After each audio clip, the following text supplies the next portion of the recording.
Economía sin secretos. Amigas y amigos, muy buenas noches. Sean todos bienvenidos a una nueva edición de Economía sin secretos. Hace aproximadamente año y medio, el presidente Chávez invitó a los venezolanos a abrir un gran debate sobre el modelo ideológico que debe regir al Estado venezolano. Él propuso el modelo económico socialista que está comenzando a construir. Y para conocer los fundamentos ideológicos del socialismo del siglo XXI, esta noche nos acompaña un invitado especial. Se trata del doctor Heinz Dietrich, profesor de la Universidad de México y autor de este libro titulado Hugo Chávez y el socialismo del siglo XXI. A continuación le damos la más cordial bienvenida al doctor Heinz Dietrich. Muchísimas gracias por haber aceptado nuestra invitación. Doctor Dietrich, ¿cómo es el socialismo que usted vislumbra para Venezuela? El socialismo no sería solo para Venezuela, porque como es una nueva civilización que va a ser universal como es actualmente la burguesa, aunque por supuesto en cada país según sus particularidades puede haber modificaciones. Pero las instituciones básicas, el tipo de economía, el tipo de Estado y el tipo de democracia serían esencialmente idénticos a nivel mundial, tal como lo son hoy. ¿Por qué usted habla de socialismo del siglo XXI en lugar de socialismo llanamente?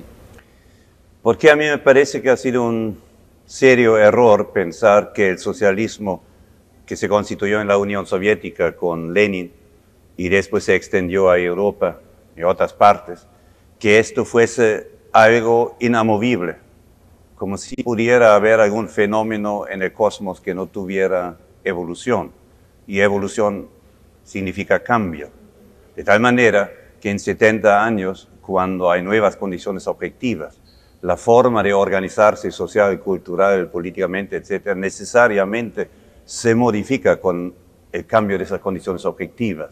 Y era necesario entonces identificar que ese socialismo tiene significativas diferencias con el socialismo histórico tal como lo conocimos. O sea, según su opinión, las ideas de Carlos Marx, de Engels y de Lenin no están vigentes.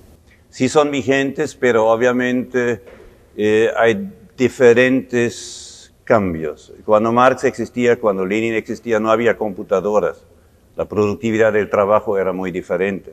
No había internet. No había la posibilidad de una democracia directa porque no se podía transmitir la voluntad de las mayorías en condiciones económicamente factibles como el internet hoy día. Y por lo tanto solo podía haber democracia representativa. Eso ha cambiado cualitativamente. Entonces esos cambios de las condiciones objetivas tienen que reflejarse en las formas de organización de la economía, de la cultura, etcétera. Es decir, tiene que ser significativamente diferente el nuevo socialismo del socialismo del pasado, como lo es el capitalismo de hoy al capitalismo de los años 30, por ejemplo. Si las ideas de Carlos Marx, si las ideas de Engels y de Lenin están vigentes, ¿por qué fracasó el socialismo en el mundo? Hay diferentes razones para esto. Hay razones históricas, hay razones sistémicas. Y en cada caso es diferente. En la Unión Soviética es diferente a Cuba o a China, por ejemplo. Yo pienso que el problema fundamental lo podemos nombrar en dos aspectos. En primer lugar, no había la base tecnológica que se necesita para una economía planeada. Una economía democráticamente planeada requiere tres condiciones. Requiere de computadoras avanzadas, del Internet, y de una matemática que conocemos como la matemática de matrices. Y las computadoras de Internet tenemos desde hace 5 años atrás. Por ejemplo, en los años 80, si en la Unión Soviética se hubiera querido planear la economía, no se hubiera podido, porque la capacidad informática solo alcanzaba para 2.000 productos, cuando tenían más de 20 millones de productos. Entonces, en este sentido, se adelantó la idea de una sociedad socialista a las posibilidades de hacerlo. Algo como, tú quieres volar, pero no tienes el avión porque la física no ha avanzado, la construcción del aparato. El segundo aspecto es que la democracia dentro del sistema atrofió. Cuando Stalin llega al poder del partido del centralismo democrático, solo quiere el centralismo. Y al perderse la democracia interna del sistema y del Estado, pierde su capacidad de adaptación. Y al no poder adaptarse a los cambios del sistema mundial, finalmente colapsa. Eso, a mi juicio, son las dos condiciones más importantes que explican por qué el socialismo colapsó. Una tercera también, quizás, que está vinculado a lo de la democracia, es que la ciencia social no avanza tampoco. El marxismo, que es la teoría dominante, se convierte en dogma y es canonizado. Y todo intento de abrir discusiones sobre opciones estratégicas diferentes a los que prevé el partido son en el fondo negados. Y de tal manera que cuando aparecen las crisis económicas en los años 80 en la Unión Soviética, en Alemania, etc., no se ha iluminado el sendero alternativo a lo que existía. ¿Usted considera que el socialismo fracasó en el mundo más por su aplicación que por el sistema mismo, que por sus contradicciones? Yo pienso que era un momento prematuro, que era en cierto sentido, era un socialismo utópico. Pero se mantuvo vigente en el siglo XX más de 70 años. Sí. Acuérdense que todo comienza en 1917 con la revolución bolchevique. Sí, pero aún así yo pienso que no había las condiciones objetivas para avanzar el sistema adecuadamente, con lo cual no quiero decir que era determinado que tenía que caer. Yo creía que se hubiera podido reformar en la Unión Soviética, por ejemplo, pero no había dentro del partido que controlaba el proceso los espacios democráticos y los cuadros y la renovación de la teoría y de los mecanismos de participación democrática. Y el partido no mostró tener la capacidad de renovación que hubiera sido necesario para dar este salto. Entonces, hoy día las condiciones objetivas existen para una sociedad socialista, democrática, por diferentes razones, pero una de las razones, por ejemplo, es que hoy día se puede planear la economía gradualmente, digamos, porque una economía es un sistema extraordinariamente complejo y sustituir ese sistema que es cibernético en el fondo, sustituirlo por una planeación del Estado es extremadamente complejo. Por eso la idea de que estatizar la propiedad privada te lleva al socialismo es totalmente equivocada. Necesitas tener un sistema de planeación que tenga la eficiencia del mercado. Doctor Dietrich, nos vamos a la pausa. Al retorno me gustaría que le explicara a la audiencia por qué implantar en Venezuela un modelo que fracasó. Cumplimos con nuestra primera pausa comercial. Al retorno seguiremos conversando con el doctor Hein Dietrich, profesor de la Universidad de México. Economía sin secretos. Seguimos conversando con el doctor Hein Dietrich, profesor de la Universidad de México y autor de este libro titulado Hugo Chávez y el socialismo del siglo XXI. En el segmento anterior habíamos dejado una pregunta pendiente. ¿Por qué implantar en Venezuela un modelo que fracasó? Bueno, todo gobierno tiene que tener una meta inmediata de construcción y una meta de horizonte. Y la meta inmediata es lo que podríamos llamar un programa socialdemócrata. Lo que se está haciendo en Venezuela no tiene nada que ver con socialismo. Lo que se está haciendo es un programa de desarrollismo democrático burgués. Si tú quieres un capitalismo de Estado keynesiano, términos científicos es esto lo que están haciendo ustedes. Y todas estas formas de organizar la producción en Venezuela, llámese cooperativas, empresas de producción social, cogestión laboral, ¿no es esto acaso socialismo? No, para nada. Eso es totalmente congruente con la economía de mercado. O sea, desde cientos de años hay cooperativas en Inglaterra, en Alemania. Nada de eso es socialismo. Son formas de producción más democráticas. La cooperativa, por supuesto, mucho más democrática que una transnacional. Una transnacional es, en términos de sociología de la organización, una unidad militar.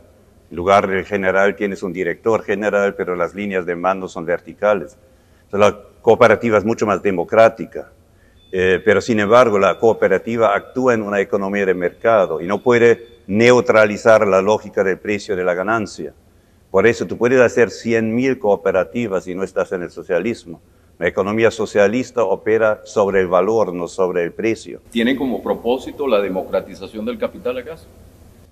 Por supuesto, la economía socialista tiene dos componentes básicos. Tiene la democratización de la economía, por ejemplo, que los ciudadanos participen en la determinación del presupuesto nacional, que participen en el presupuesto del barrio, como con los consejos comunales, y por supuesto en las metas de la empresa. Pero por otra parte, lo específicamente, económicamente, político, hablando del socialismo, es una economía de valor. Valor es el insumo de tiempo que necesitas para producir algo, los time inputs, como dicen los economistas. El principio de equivalencia del intercambio de valores iguales y, por supuesto... ¿Se refiere a los valores de uso y no a los valores de cambio? No, valor de uso es la capacidad técnica de un producto de satisfacer algo. Tú produces un bolígrafo y su valor de uso es que puedes escribir.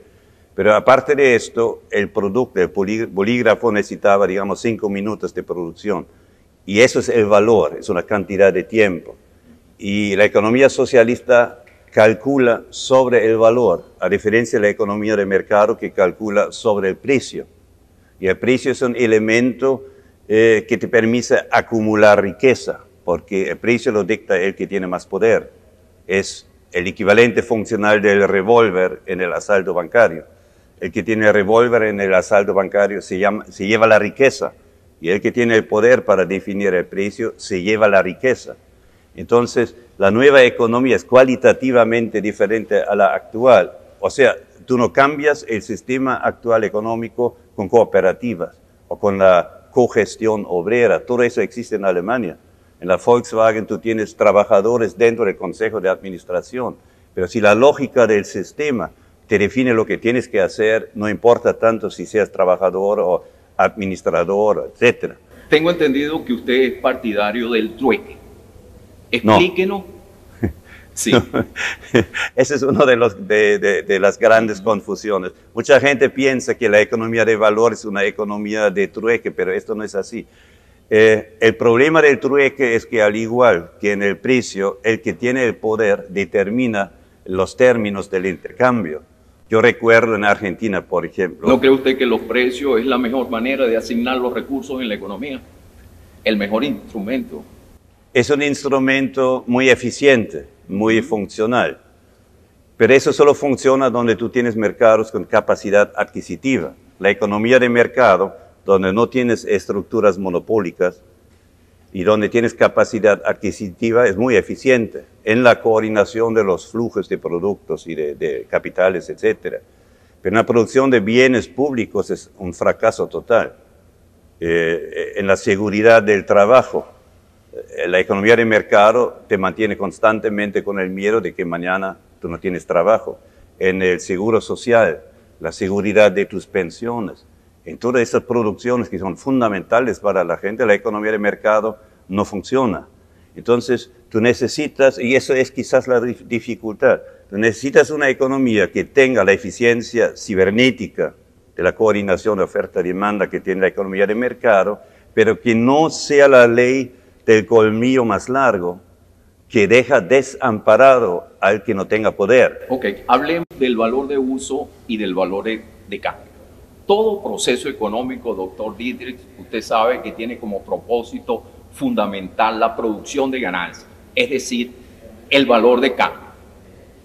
¿Qué probabilidad de éxito tendrán en Venezuela las empresas de producción social que hace énfasis en la producción de valores de uso? Mientras tú estés en la economía de mercado, tú solo tienes dos vías de reproducirte. O te vuelves económicamente sustentable, y eso significa que tengas el mismo grado de tecnificación que la competencia y los mismos grados de explotación de la fuerza de trabajo. Son las dos fuentes de la productividad. Si no puedes tener esto por diferentes razones, tú necesitas subsidio de alguien. Y ustedes tienen la suerte de tener un fuerte excedente económico por el petróleo, que en otros países no existe. De tal manera que Venezuela puede subsidiar a 100.000 cooperativas sin que la economía se quiebre, porque no es como en una empresa donde el ingreso y el egreso tienen que equilibrarse. sino en un Estado tú tienes ingresos fuertes y puedes subsidiar a sectores que por la lógica del mercado no son autosustentables, pero que por razones sociales y éticas tú tienes que sustentarlos.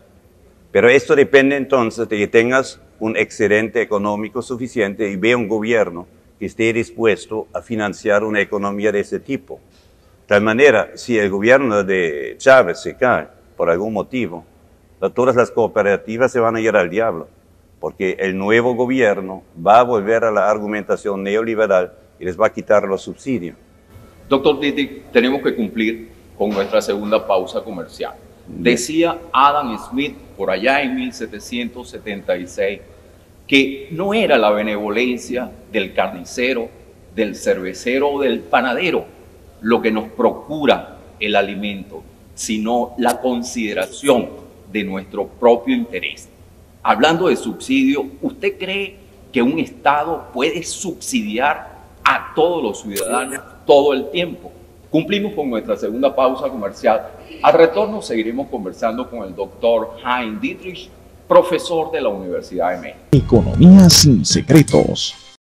Es hora que hablemos de la Librería Europa, la que le da confianza a su clientela, la más grande, antigua y prestigiosa de Maracaibo, que ofrece libros técnicos, textos universitarios, obras literarias, como esta que tengo en mis manos, titulado Hugo Chávez y el socialismo del siglo XXI, cuyo autor es nuestro invitado, Hein Dietrich. También la Librería Europa ofrece útiles escolares con precios a su alcance. Ya saben, la Librería Europa en sus 3 direcciones, Costa Verde, Lago Mall y Puente Cristal. Seguimos nuestra conversación con el doctor Hein Dietrich, profesor de la Universidad de México. En el segmento anterior le dejé una pregunta en el aire. Decía Adam Smith, recuerdo, y estoy seguro que usted se recuerda de esa frase, que no era precisamente la benevolencia del carnicero, del cervecero, del panadero, lo que nos procura el alimento, sino la consideración de nuestro propio interés. ¿Usted cree que se puede subsidiar a todos los ciudadanos todo el tiempo?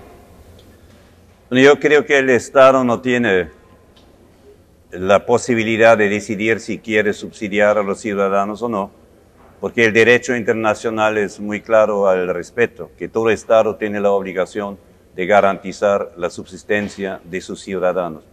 Y todos los Estados han firmado esto porque todos los Estados han ratificado la Carta de las Naciones Unidas y la Declaración de los Derechos Humanos. Pero por mucho tiempo no va a estar el precio del petróleo. No, a eso llegamos ahora. Digo, en primer lugar, el Estado no puede escoger si quiere cumplir con esto o no.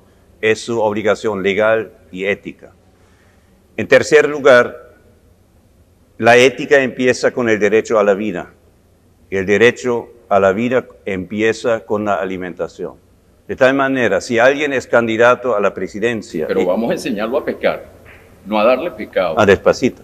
Si alguien es candidato a la presidencia, tiene que estar dispuesto a utilizar los recursos del Estado para el bienestar de los ciudadanos. En ese sentido, si hay un excedente económico en el caso de ustedes, es absolutamente adecuado que se le use para que la gente viva en condiciones adecuadas. Ahora, a lo que tú vas ahora, por supuesto, tú vas a tratar que no sea una asistencia social, que no tenga un efecto de crecimiento pedagógico en la persona, de crecimiento productivo.